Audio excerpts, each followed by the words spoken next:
সবাই করেছে। আমরা তো কাগজপত্র দেখাচ্ছি, দেখো আমরা এই জায়গার লোক, আমার বাড়ি এইখানে, তা হবে না। কয়েকে চেয়ারম্যান আনতে কিছু কথাবার্তা কব, সেরে দেবো, এইভাবে বললো। তারপরে দেখলাম এই সাররা গেছে।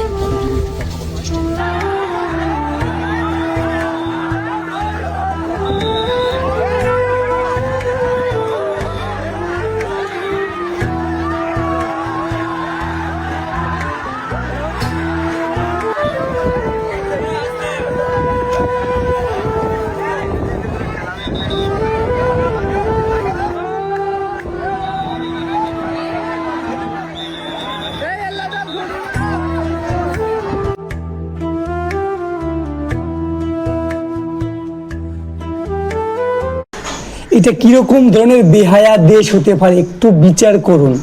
কিরকম ধরনের বেহায়া, নিজেদের দেশের লোককেই নিজেদের দেশের লোকেরা নিতে চাচ্ছে না। ইভেন ওখানকার বর্ডার গার্ড এবং ওই এলাকার যে সাধারণ মানুষ আছে তারা পর্যন্ত হাতে বাঁশ লাঠি করে দাঁড়িয়ে আছে বর্ডার সাইডে, যে ইন্ডিয়ার থেকে কোনো লোকজন বাংলাদেশে ঢুকতে দেওয়া যাবে না। অথচ তারা কিন্তু ওই দেশেরই লোকজন, পেটের দায়ে কাজের জন্য। ওই দেশে কোনো কাজ ছিল না বলে এই দেশে নিজেদের পেট বাঁচানোর জন্য এই দেশে কাজের জন্য এসছে। এখন ওই দেশে ঢুকতে পারছে না, ওই দেশের সাধারণ মানুষরাও ঢুকতে দিচ্ছে না, ওই দেশের বর্ডার গার্ড, ওই দেশের সরকার পর্যন্ত নির্লজ্জ বেহায়া হয়ে দাঁড়িয়েছে। নিজেদের দেশের লোকজনকেই নিতে চাচ্ছে না। এই পাকিস্তানের মতো পরিস্থিতি এখন বর্তমান সময় বাংলাদেশে।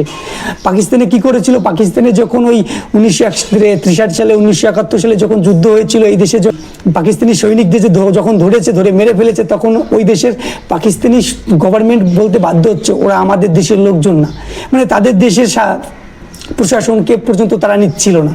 তো সেই দেশেরই বাপজাত ওখানেও বসবাস করছে। তো বাংলাদেশের এই পরিস্থিতি হবে, এটা স্বাভাবিক ব্যাপার। নিজের দেশের লোককে তো খাবার জুটিয়ে দিতে পারছেন না, ইভেন তাদেরকে কোনো কর্মস্থল দিতে পারছেন না। তারা নিজের পেটকে বাঁচানোর জন্য এই দেশে এসেছিল। আজকে এই দেশের যে কোনো পরিস্থিতির কারণে সরকার তাদেরকে এখান থেকে তাড়িয়ে দিতে বাধ্য হচ্ছে। আরে এখন আপনারা বলছেন ওরা আমাদের দেশের লোক না, তারা নিজেদের ডকুমেন্টস পর্যন্ত সব কিছু দেখিয়ে দিয়েছে যে হ্যাঁ আমরা ওখানকার লোকজন। এই দেখুন বর্ডার এলাকায় কি পরিস্থিতি বর্তমান সময়ে। এখন তাদেরকে ঢুকতে দিচ্ছে না, বিডিআর তো বারণ করছেই, বিডিআর ঢুকানোর চেষ্টা করছে। ইভেন ওখানকার যে সাধারণ মানুষ আছে তাদেরকেও সামনে দাঁড়া করিয়েছে বিএসএফদের সামনে। এরকম নির্লজ্জ বেহায়া আর কতটা নির্লজ্জ হবে?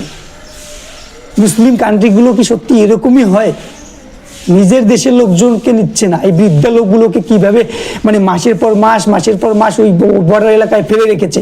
তাদের খাওয়া দাওয়া কোনো কিছুই ঠিকভাবে নেই। তারা কি সাধারণ মানুষ না? তারা কি মানুষ না? তারা কি পশু জানোয়ার?